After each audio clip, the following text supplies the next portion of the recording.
Hello, welcome to Careers in a Crunch. I'm your host, Arti Chandarana. The goal of my podcast is to explore many different paths that people have taken to get to where they are in their careers. As a high school student myself, I know that it can be really difficult to figure out what you want to do in life. So on this podcast, I talk to people from all sorts of professions, hoping to hear about their stories about their professional journey.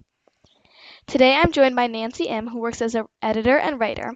I'm really excited to learn more about what she does, how she got there, and what advice she has for students just like me. And I want to take a second just to thank you for allowing me to interview you. I'm super excited to hear about your journey.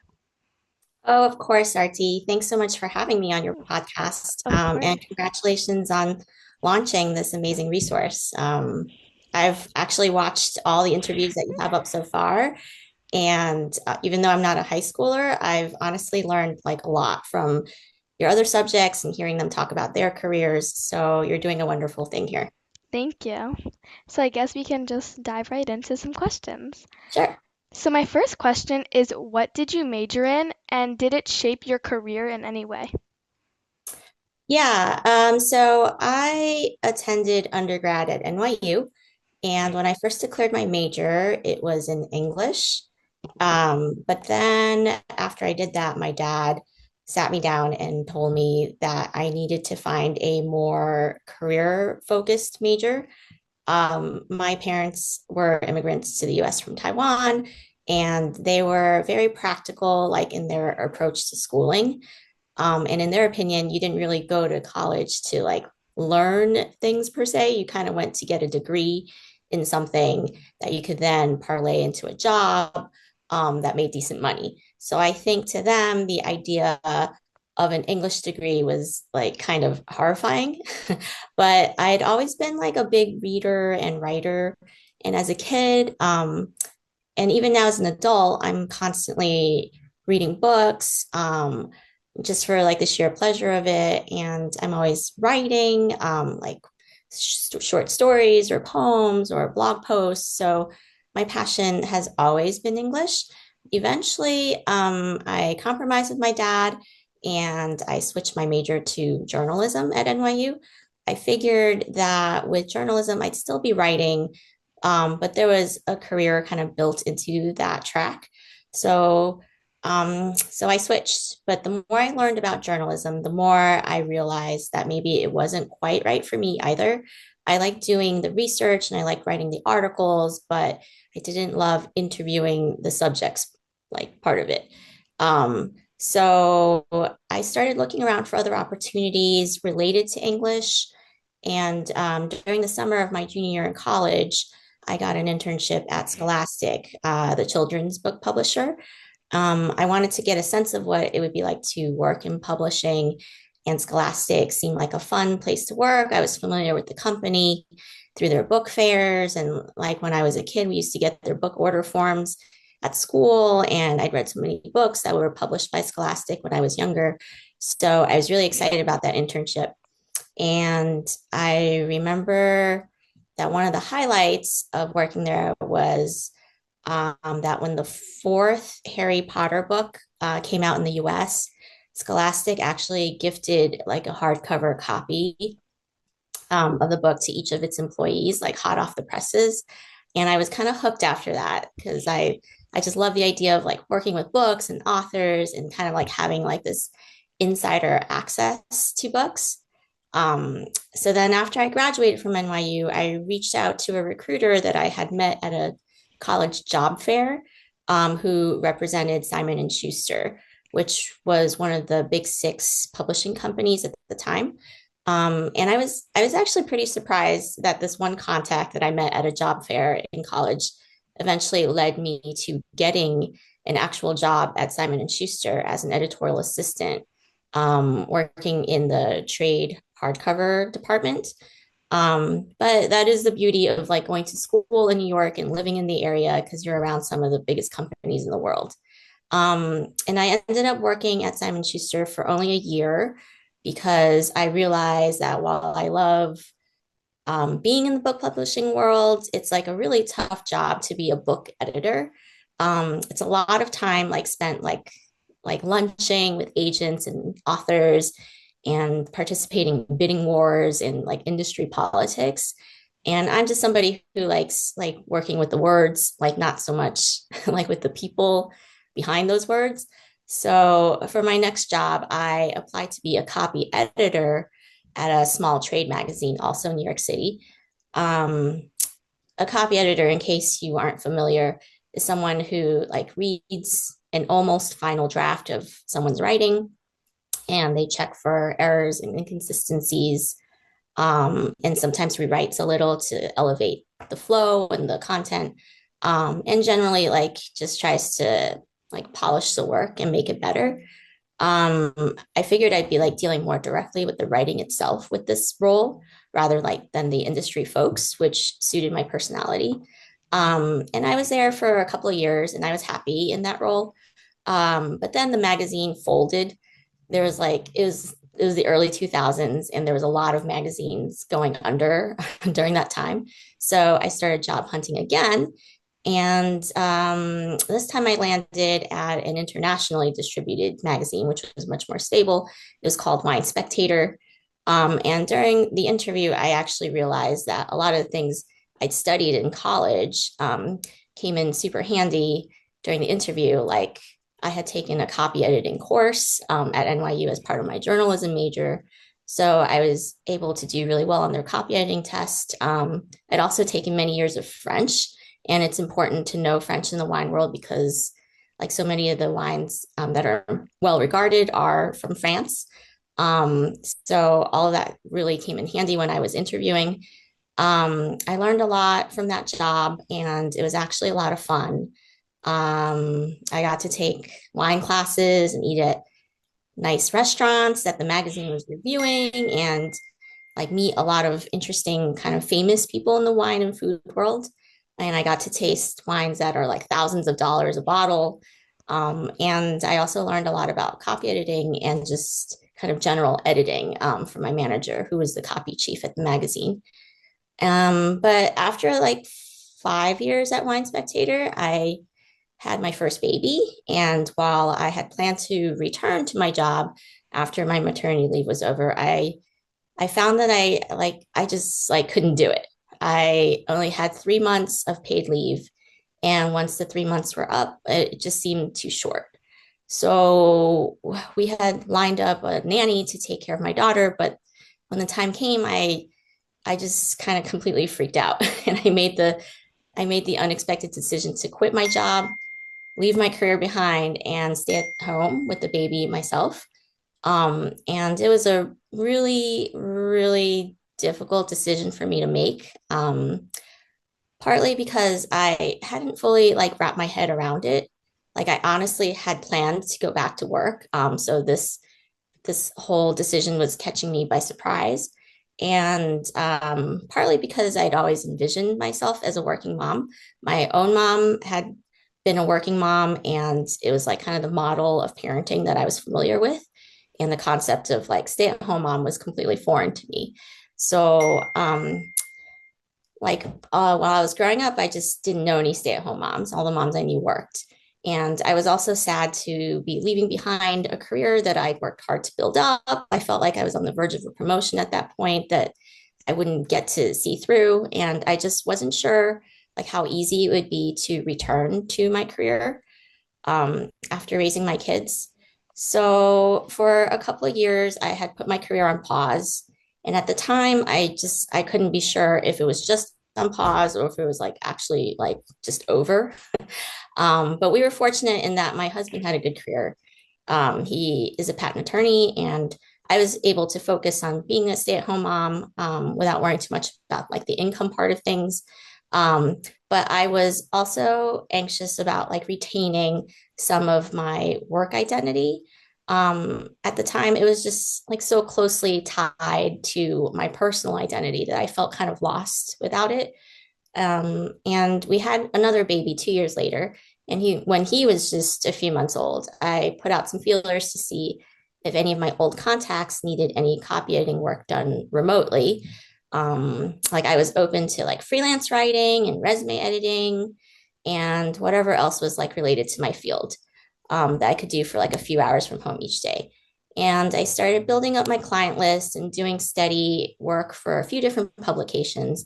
And then eventually, about 9 years ago, I was contacted by someone at Google looking for a project based editor. I'd been recommended by one of my other contacts. And at first, I thought the person emailing me from Google was a scammer because I was like, why is Google contacting me for a job? But it turned out to be real. And that's how I got started with the company. And for many years, I accepted like one off projects from Google that didn't take up too much of my time at home, which is perfect because my kids were still young at the time and needed my attention. And I started working exclusively for an internal team there that markets learning and development courses within the company. Um, and then about 4 years ago, I was offered a different sort of job on that same team. They needed someone to manage all the copies they had hired for these projects, and they thought I would be a good fit. The only catch was that I'd have to return to full time work, meaning like Monday to Friday, 8 hours a day. But if I signed on as a contractor, I could at least work remotely. I wouldn't have to go to the office. So my kids were in middle school and upper elementary school at that point. And it seemed like a good time to like make that transition. So I accepted the full-time job, and that's what I've been doing ever since. So like to answer your original question, I'd say that my major in college, which was first English and then journalism, completely shaped my career. I learned to write, research, edit, like copy edit, and it just generally positioned me to be successful in the publishing world. Um, I don't think I could have anticipated like how wide ranging publishing would turn out to be. Like I thought it was just either like books or magazines, but now I know that just about every company needs writers and editors because every company puts out like written content in some form, like whether it's like print ads or like video scripts or presentations. So yeah, writing like touches a lot of our lives. Yeah, that's an amazing journey you went on, and that's awesome. My next question is, what does a typical workday look like for you now?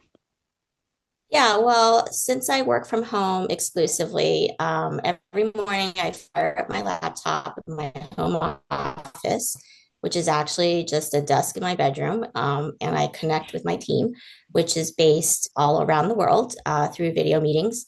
So my manager is in Dublin, Ireland. My colleagues are in New York, in Chicago, in Mountain View, California. And as for my day to day, I spend part of it editing the writing that my team produces, and part of it managing a team of three copy editors. And because I'm part of an internal marketing team, I also support my teammates like with their marketing strategy and promotion. So I've kind of also become a marketer of sorts. Sometimes I give presentations to learning and development specialists on how to improve their writing and make it more like conversational. Like we all learn how to write at school, and because we all go through the experience of like writing papers, many people write like very formally. But so much of the writing that people connect with in the real world is actually more casual and conversational. So I like to say that like good writing always like tells a story no matter what the topic. And as an editor, that's the message I want to convey the most to writers. Yeah. As a writer and editor, what sorts of like pieces do you and your team produce? Yeah, so because we are a marketing team, within kind of a learning and development team, we actually produce courses for sellers that work within Google to take. So it's a lot of courses on like the negotiation or products that we sell. And so a lot of this content is written by learning and development specialists who may not necessarily be like writers first and foremost. They're actually specialists in like the whatever the topic is that they're writing about. So that's kind of where I come in. I come in to help them with their writing and just kind of edit like the things that um, they are putting together into these courses and to make sure that it is user friendly, that the content makes sense, that it reaches their audience properly. Yeah, that's so cool. Mhm. So, my next question is what are some challenges you face in your job and how do you handle them? Yeah, that's a good question. So, as an editor, I would say, I mean, first, you're always revising someone else's writing, and it's writing that they've spent a lot of time on. Like sometimes they may be feeling sensitive about it. And from my perspective, I'm just polishing the writing. I'm helping the writer make their work more accessible and interesting to their audience. But from the writer's perspective, I'm criticizing their hard work and maybe even messing with it.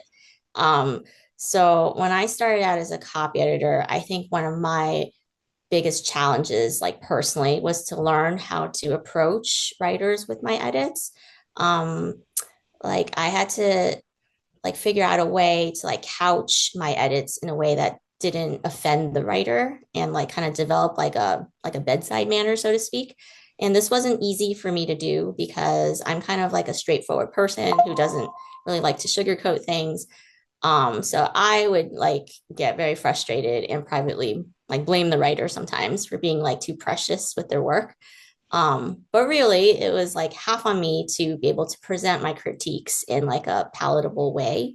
So that took me years, like decades really, to develop. I'm still working on it, in fact. You can ask my husband, who's writing I edit all the time. And sometimes I skip over the bedside manner part with him because he's my husband, and that never goes over well.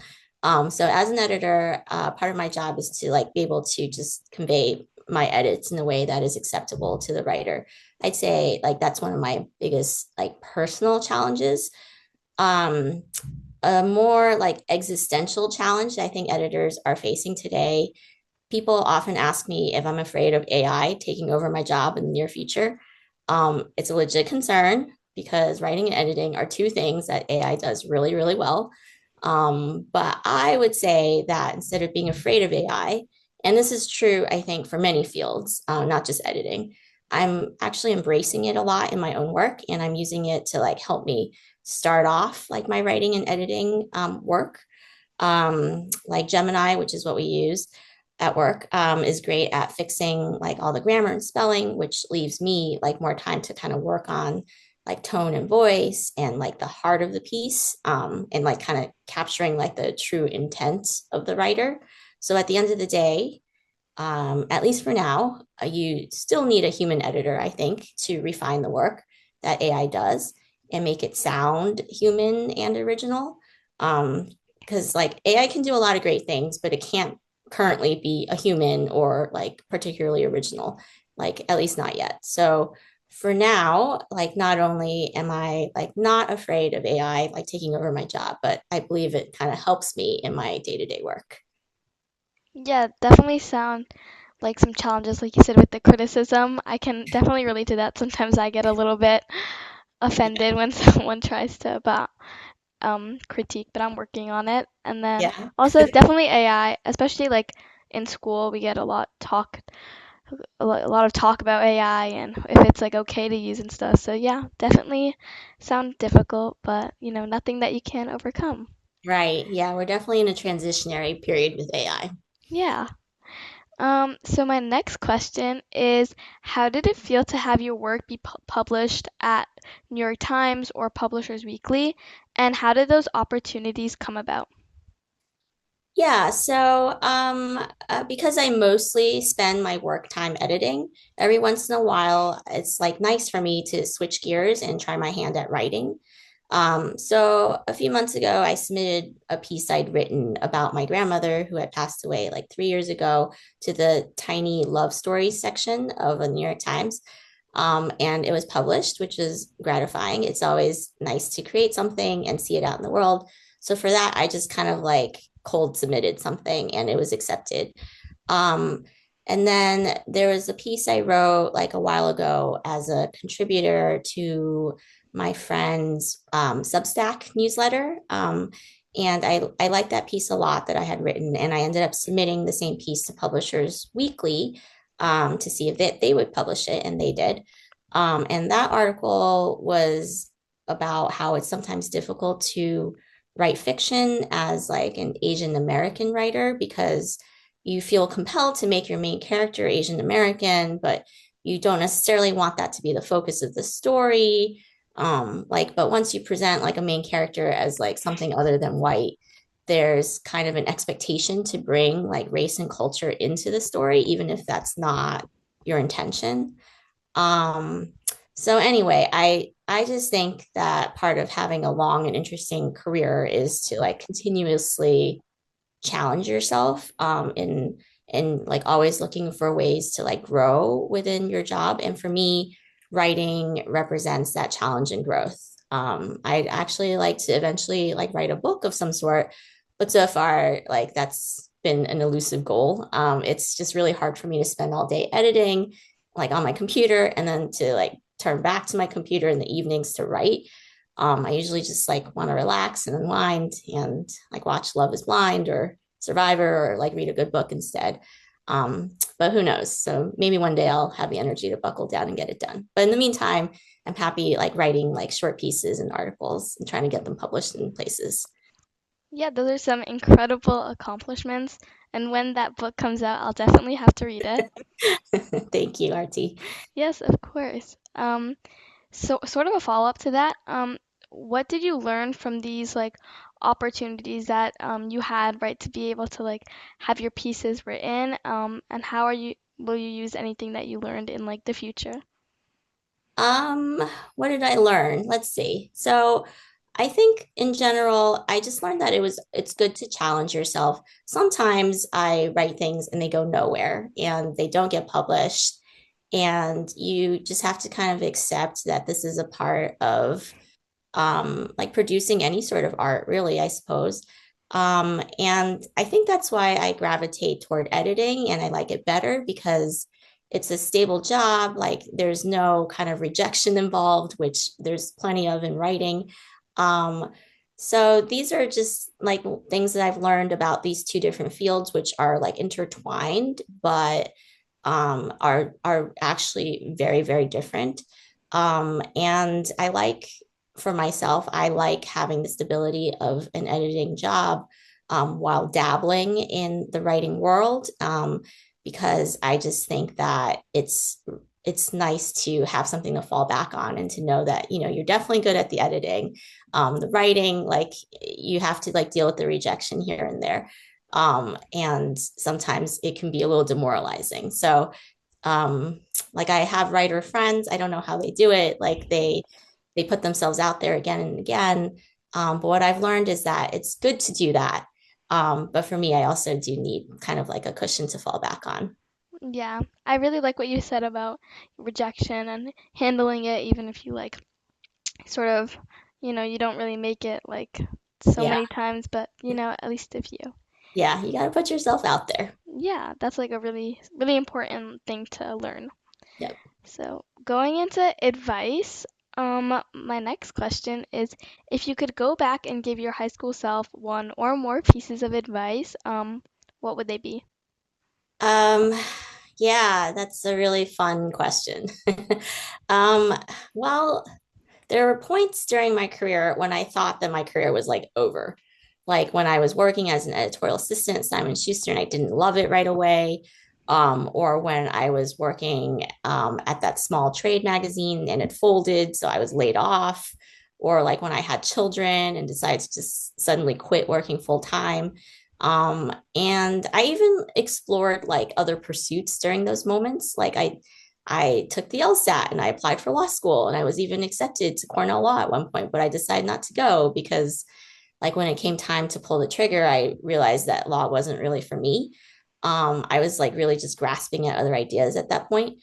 And I also, when my kids were really small, I even went back to grad school in the evenings to like get a degree in elementary school education. But then when I was student teaching, I realized that that wasn't a great fit for me either. So something just kind of kept calling me back to editing in the world of publishing. And I think it was just like my natural love for the subject and my like kind of passion for it. So if I could give like high schoolers a piece of advice, it would be to do something you love and authentically gravitate toward. I know like there's great appeal in certain careers because like the salary is high or the careers are prestigious or stable or whatever the draw might be. And I'm not discounting that these things are important. But if you don't also have like a natural affinity for like what you're spending hours of your day doing, it's really easy to lose interest and eventually like burn out. So um, like if you love what you're doing, I think you'll return to it again and again, even when things appear to like not be working out. I'd also say that when you're in high school and when you're applying for colleges, it's sometimes really hard to commit to like a single major or like career path. And I think that's natural because you're all still very young and exploring like what you're interested in the world. Um, and I also think it's like kind of easy to like kind of think in very narrow terms about your career when you're still a kid. Like you might say, oh, I think I want to be a doctor, for example, and you imagine yourself like treating patients for the rest of your life. And maybe that's not all you want to do. Like you also like play music or something. Um, but I think it just helps to be flexible and broaden your scope of what your career could look like. Like maybe instead of like dealing with patients as a doctor, like you could consider becoming a music therapist or be in medical research, or maybe you want to teach about medicine or work on the business side of things at a hospital. And maybe you could do each of these things for like a decade. And or maybe you'll end up switching careers entirely. Like that happens a lot, I think, more than kids think they do. Um, I listened to like your other podcasts and your first two subjects, like both decided to do like something completely different in the middle of their careers. And me too. Like I started off my career thinking I would be an editor at a book publishing company, working there forever. And then I became a stay-at-home mom. And now here I am, an editor at a tech company, working in a marketing team. And it's not something I could have ever even imagined for myself. But I think if you're open to like just kind of thinking outside of the box, your career options will broaden like exponentially, and you don't have to feel like so tied to like a single idea because like who knows where life might take you. Um, and then I guess along that same line, I would say that when I started my career, I never imagined that starting a family, like just having kids, would be something that might derail my career. And then when it did get derailed, I never thought I'd be able to like climb out of that situation intact. Um, so I'm very grateful for how things like worked out over the course of my career, but I spent a lot of time worrying about how everything was going to turn out. And now that I look back on like the whole span of my career, um, like I kind of feel like I was like always in charge of my own destiny, and the career happened because like I made it happen. Like of course there's also a lot of luck involved, like Google didn't have to call me, but I had, put myself out there and gotten all these contacts, and that's how that call happened. So I think you have a hand in kind of like making your luck too, like if that makes sense. So like if you're willing to like put yourself out there a little, like to like hustle, to persevere, even when things aren't going according to plan, I believe that you will come out on the other side successful. And success just might not look the way you imagined it to look in high school. So that's something I wish I could tell like my high school self, to just reassure her everything will turn out okay. Yeah, those are some amazing pieces of advice. And your journey is so inspirational. So, Oh, yeah, thank you thank so much. you. Yeah, thanks for inviting me to chat. Yeah, it was awesome, and I'm so glad I had the opportunity to interview you. Thank you so much, RT. So best of luck with the program. I'm going to Thank keep you. watching. Thank you so much. Have an amazing night. Thanks. You too. Bye bye. Bye. That's it for this episode of Careers in a Crunch. If you found today's conversation helpful and informative, be sure to share it with a friend or family member. Don't forget to subscribe to the podcast so you never miss an interview. Thanks. Bye.